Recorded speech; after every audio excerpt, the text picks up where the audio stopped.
with the Marvel Hasbro team. And you guys want to quickly introduce yourselves, just who you are and what you do. Maybe start with Dwight. Hey, Dwight Stahl. I lead the design team on the Hasbro products for Marvel Legends. Hey, Jared. I'm Ryan Ting. I'm on the brand marketing team for Marvel Legends. Yo, what's up, Jared? I'm Dan. I work on the global marketing team as well. All right, guys. So we are kind of like, 2 weeks out from PulseCon. So there's been all sorts of news, and there's a million reveals, and then a bunch of them ended up at store like the next day. I'm still trying to hunt down my Gamerverse wave that is rolling out now. But I had some questions that I got just for myself personally, and then questions that I kind of reached out to social media to see if they had anything that they were interested in and tried to pare it down. The first question that I had was not necessarily related to any recent reveals, but to how you guys come about with the idea is the candidate for a HasLab endeavor, because I mean it's undoubtedly possible right now that we're going to get another Marvel release down the road. As crazy, successful as it was, I can't imagine that we're not going to get something else. It just seems like everybody is ready and raring for something. But how did you guys come about doing the Sentinel? Maybe was it just like it was the one to do because it's an army builder? It's X-Men is hot with Marvel Legends right now. What's the impetus behind actually picking the candidate for that? I think we went with Sentinel first out of the gate because we knew it had such fan appeal that we thought it would be a solid, swing. You have to think that when we kicked this one off, the only thing we had to go by really was the sail barge. Right. That was a big item. Yeah, exactly. I think that was around 500. Yeah. So, we kind of talked about a lot of things, we talked about, do we want to do something on that scale, which is a lot of money, even before COVID and all of the crazy stuff, that's a lot of money. So, right. We're trying to figure out where we wanted to be for price point, whether we wanted to go classic or MCU based, because there was lots of big, crazy things in the MCU that we could do as well. What else was there? I mean, we talked about Galactus. We talked about, I think Ryan and Dan mentioned this in the past. This project's been going on for over 2 years. So this is not the first Sentinel we designed. We had another version prior to this, which is what we were going to lead with. But then for whatever reason, it got put on hold. And when we got time to revisit it, we kind of took all the learnings from the sail barge and then from the Transformers team working on something like Unicron, and which is another massive robot type character. Right. And we kind of looked at all of that together to kind of rebuild the concept for the Sentinel. But we talked about the Hell Challenger. The Blackbird always comes up when a lot of folks are talking about this from Yeah. X-Men. Yeah. A Blackbird would be awesome. We were joking about that just the other day, though. We think that would be around 7 feet long, kind of like of the USS Flag with wings. So kind of seems impractical. Yeah, I mean, hey, hopefully someday we get to that point, right? But we knew that an item like that would have put us well out of the comfort zone for pricing for something. And at the end of the day, Ryan and Dan and with our engineers did a lot of number crunching to try to get that right hero price point for the right type of item, and that's where we netted out with the Sentinel. I'd say you got it. I mean, it's crazy how many were ordered. I mean, not to mention how many people ordered multiples just to build out their army. I got 3, which Oh, nice. That's about as much as I could. It's about as much as I could handle without maybe divorce proceedings occurring afterwards. We're stuck with 3, 1 for each member of the family. Is how I'm gonna play it. So, but Yeah, you man, mentioned, go ahead, Dan. Yeah, I just want to say thank you to all the fans again. I know we've said that a million times, and I don't think we could say it enough that it wouldn't have been possible without fans like yourself, Jared. Getting 3. You know what I mean? I think to answer your question too, I think what also helps is that internally, I think all 3 of us and engineering and our internal team love X-Men a lot. And so that's what I think helps our team a lot is that we love the Marvel brand itself, and we really believed in the Sentinel. So yeah. Yeah, anything X-Men related, I'm going to show up for. So that was a huge one. Dwight, you mentioned Galactus as you know, it's like a possibility or like an option because of the size. Speaking about Cosmic Marvel, there is we've got a where's it going? We've got an Eternals wave that's coming eventually or sometime, because we know there's a movie and we know there's a wave. Is the Eternals movie going to be like a segue or an avenue into getting more Cosmic Marvel stuff? Because we see hints of it here and there. There's the new classic Thanos that's coming, and there's that new Silver Surfer, but there's such a huge array of characters that haven't really been touched on in a while. Like, one of my favorite Build-A-Figures is the Terrax Build-A-Figure from years ago. I just have some weird affinity for that figure. But I would love to see stuff like that. And I had a bunch of people surprisingly come when I posted questions about it, asking, is there going to be more Cosmic Marvel? And then it sort of dawned on me that the Eternals might be the way to sort of get into that. Is that something that you guys are thinking about or looking towards in the future? I think for the Eternals film coming up, right, that is a big, where the movie got pushed to next year. Right. But that's a big initiative for the studio. They have, huge movie stars anchoring that. So I think Cosmic Eternals could be in play further down the line, and Dwight can speak to more of that. But just in terms of, the big priorities, there's a roster of 10 actors. So I think that's going to be our focus off the bat. Sure. That kind of the casual fans through the movies get acquainted with this team. But, if that kind of results in maybe a resurgence of interest in the comics and those versions, I think we could definitely look to that. I think it's kind of fair to say that Comic Eternals was maybe a little honestly lesser known, not to say that, it wasn't beloved, the Kirby art and all that, and then the run after. But I think our priorities are going to be with the movie based. But if that turns into a new big franchise, kind of like how Guardians of the Galaxy unlocked that team from the movies for fans, and then people kind of went back, and then we can kind of do more comic-based Guardians too. I also think that, Ryan and I are very engaged with the fans, and we've heard Cosmic fans, clamoring for more Cosmic characters, and I think Dwight can get more into it, but I think those fans will be pretty happy with the next coming years because of Eternals too. So sure. And maybe you could get into that a little bit more. Yeah, sorry, I had to relocate to my basement. We got a lot of contractors here, and now I'm wondering what's happening upstairs, because the minute I walked away, my dogs are going insane. So I don't know what's happening upstairs. So apologies.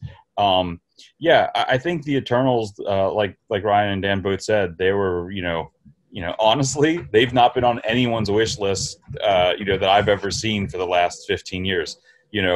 Similar to like Guardians was, though, right? No one was talking about Guardians till it became such a massive hit in the MCU. So I'm in the bandwagon that's exactly what we'll get with Eternals as well. It's gonna, it'll open our minds to a whole different piece of the cosmic world, and if that allows us to have access to doing things that are more cosmic based, like and we know that there's a Guardians 3 on the horizon as well, right? So right. That should be coming in the future. So that'll give us more glimpses into that world. So I'm totally open to it. I think I kind of want to see what the movie does as well, and if fans are super excited about it, we can dive into those classic characters, and get more cosmic stuff out there. Like I said, I got a standee in my office right now for Galactus.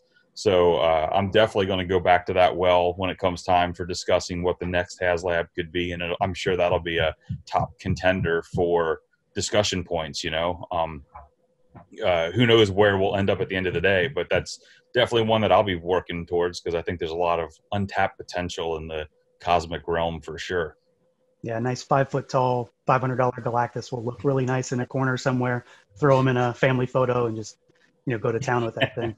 Because Cosmic Marvel. Only if you buy 3, Jared. Only if you buy 3, man. You got to make different sizes of them then, so I can have shape changing Galactus. There needs to be a reason for 3. One, one that can sit in my office, one that can sit in the basement, one that can sit in the toy room, one that my daughter can throw around and I won't have to worry about her destroying. So stuff like that. But yeah, I mean, Cosmic Marvel is kind of always at like the back of my mind when we're getting new waves. It's like, this figure could have been in this wave, or we got this figure not too long ago, like when we got the more modern Adam Warlock, for example. Like that's a segue that we need a classic Adam Warlock or stuff like that. But that classic Thanos that you guys showed off really got me thinking about more comic-based cosmic stuff that, frankly, I personally just want. But I had a lot of people mention it when I reached out on social media about what should I talk about. So.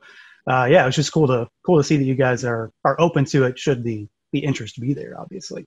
Yeah. To jump back quickly I wanted just to jump back quickly to HasLab for a second, because you transitioned very nicely to the cosmic question. But just to revisit HasLab, I just wanted to kind of say that it was a 2-year process, and when we started, the whole HasLab platform was just kind of getting off the ground, right? You had Sail Barge, which you have. There was Unicron, and those kind of the trajectory was a little different.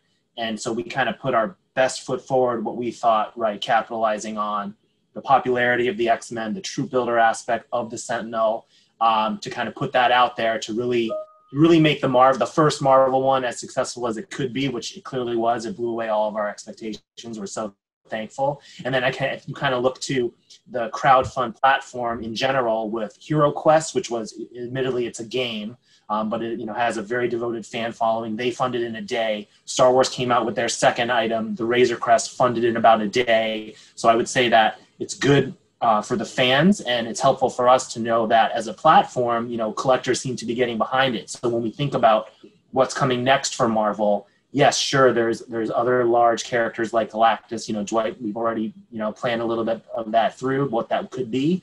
But because of HasLab as a strength, vehicles, other types of things, we've heard fans ask for play sets and type of things. So we're just trying to kind of like field as many ideas before we hone in on what that next one will be, whenever it is. So yeah, just to go back to that, like kind of think of when we started Sentinel, it was a different time for HasLab, and now we are in this kind of like golden era of HasLab. Who knows what the future will hold for everyone there. Sure. Yeah. So next question, not as good of a segue, but the new rage with Marvel Legends is pinless stuff. So a couple characters back here, movie Wolverine, movie Deadpool, pinless stuff. I just got Storm, pinless Storm. So what's that's the new thing. It's awesome. I love it. It's aesthetically pleasing without sacrificing articulation. So I'm very much a fan of everything related to that. What's the next big thing that you guys want to see, or want like the next big leap for Marvel Legends? Because it feels like we're starting to get to where, like, how much more can you put into a Legends that's going to not increase the price or make them, just entirely different? We're getting very, very, I guess, advanced when it comes to Legends compared to what they were, say, a few years ago. You hit on something really key there, and that's price. I don't think anyone delivers a better product for the price than Hasbro does with our Marvel Legends line. There's a lot of amazing products out there by a lot of amazing companies, that are in that $50, $60, $80 range, and they're fantastic, but as far as a $20, action figure, I don't think anyone delivers more than what we do, or at least better at the quality of what we do. So that's kind of a huge piece of the puzzle that we're always thinking about and looking at. There's a lot of things we could do, but are they the right thing to do regarding price and scale? There's been some, and the cool thing about Hasbro is it's not just what we come up with on the Legends team. We're looking at what all of our competitive partners are doing as well on Star Wars and G.I. Joe and Transformers and all those types of things, and Power Rangers. There's learnings that can be had from all the different brands that we can kind of pull the best learnings together on similar like product to incorporate into Legends. The pinless is the newest one. Before that was Photo Real. We've looked at some things that have had successful test runs and some things that haven't. We've looked at like translucent skin tones, some things that they look a little bit more real because our skin's not opaque. There's translucency to our skin. We were trying to see if that could be something that we could pull off well, and we haven't got to a point where we like it yet to want to incorporate that. But we're always trying, and we're always trying to figure out what are some other evolutionary, steps, whether they're just a foot forward, or a mile forward. There's a lot of things we can do. It's just trying to balance what the right things are for the brand, and keeping a collection that constantly evolves, but also feels like it's part of something that you've loved for 1 year, 5 years, 10 years, however long you've been collecting. We don't want to alienate anyone. We want to make sure that we're bringing everybody along for the ride, because we're at obviously at a high point right now, but we want to ride that, if not even push further, for the next 5 years, 10 years. If the stars align, we'll be doing this for a very, very long time, and hopefully all of you come along with us for a much longer journey, still to be written. What about speaking of like something maybe a little more specific, in like tandem with the pinless system? Does that lead, just from a technical perspective, into the avenue of double jointed female arms? Yeah, we just got it approved through Jesse, our partners at Marvel Disney. Our first female classic pinless double elbow character coming. That's exciting. Okay. Yeah. I stayed away from it.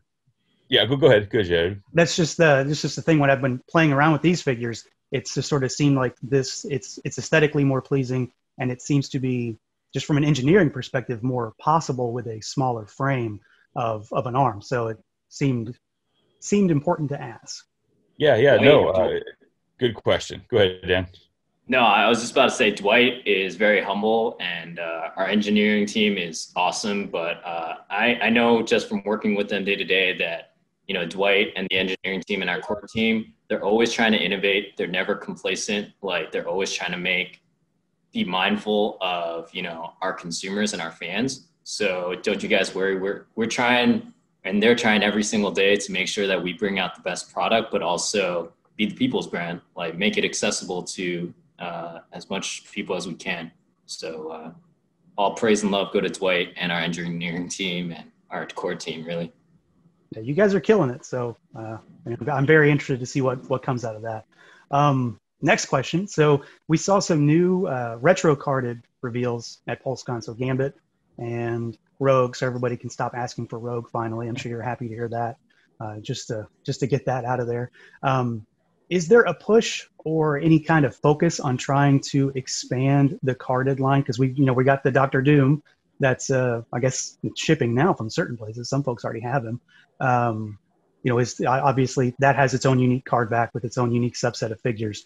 Is there a focus or any kind of push to do more of that? Because there were so many of those, like the Amazing Heroes subline or Marvel Team Up subline, where it was 2 figures on a card, or this one in particular. This is my request. This Shatterstar on this particular card. On this particular card, there he is, right there.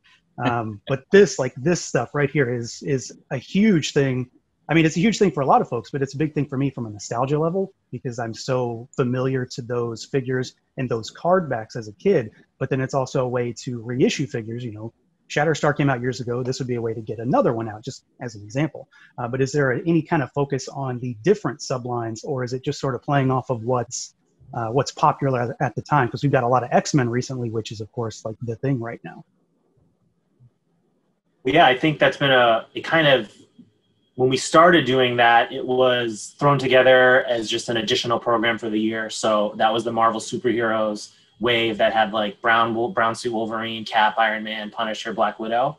But then we saw how well those went over, and those were just clever kind of redecos. And so we started actually investing more in some of these lines. So starting with the X-Men retro wave with like Silver Samurai, and then the Storm figure that everyone loved. And then here, the Spider-Man animated kind of inspired Toy Biz line look with a lot of, and I think we'll continue to do that. It is a place, like you said, to both put out characters again, but also add in some new characters that we think might look good on that card. And yeah, like that Fantastic Four Doom, which we revealed and should be coming out soon. I think we have big plans in store for that line because our amazing packaging team led by Ben, have construct all of these because the files aren't just lying around from the 90s, so they have to kind of make them again, and then we'd like to get a little bit of mileage out of it. And then, so in addition to Fantastic Four, there's a lot of X-Men, there's X-Force, there's kind of the hero and villain X-Men approach. I'd love to do more purple carded,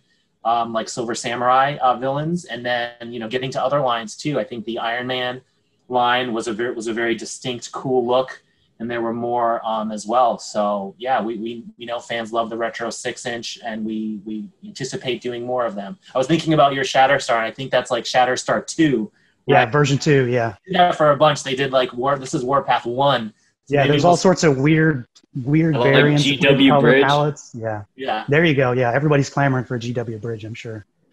But speaking of, and one quick thing, speaking of the Fantastic Four one, if I remember correctly, there was a Dragon Man on that card back. And just throwing that out there, you do some big card backs for things like the Hulk and Kingpin, he might be able to fit on one of those if you had the idea to make a new one. I don't know if there's enough glue in HFE to hold that blister onto a card for a legend scaled Dragon Man. Food for thought.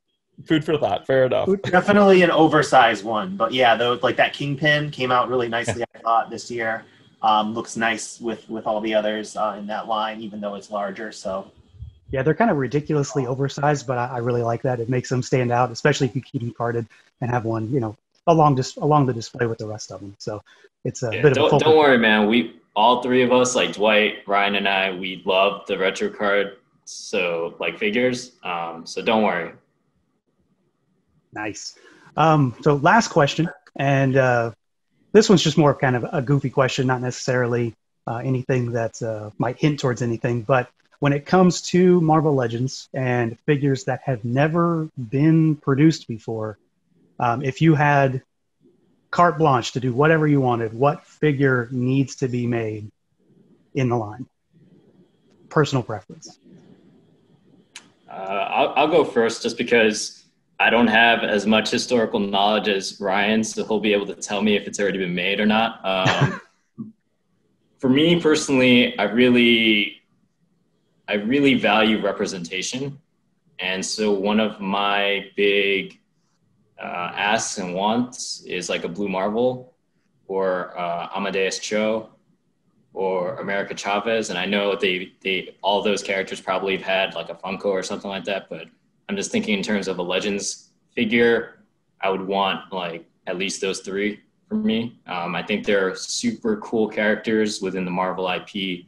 And for me, like representation and diversity is really, really important. And so, and they're just awesome characters, man. Like, you know what I mean? Like a Blue Marvel or like America Chavez. I think that would be amazing.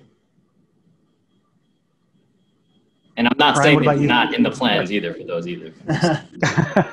Yeah, so Blue Marvel has been around for a while, but I think Amadeus Cho, Hulk, and America Chavez are kind of, more modern characters written in the past, decade or whatever. So yeah, I would echo Dan to say that kind of stuff is important to bring in both from a diversity standpoint and also just a new character, because yes, we'll continue to do Wolverine and Iron Man and Captain America, but kind of phasing that in. My answer to that is more just kind of a personal fanboy type thing. I think my involvement in comics kind of were in different phases of life. So like in high school, I was reading certain books, and then for a period of time in college, when we had a lot more time of just, to waste, basically, hitting the comic shop every Wednesday, like things I read during that time. So for me, I'll say from when I was a kid, I'd love to do more Generation X. I know Toy Biz made several, so doing kind of like Chamber and Mondo and all those guys.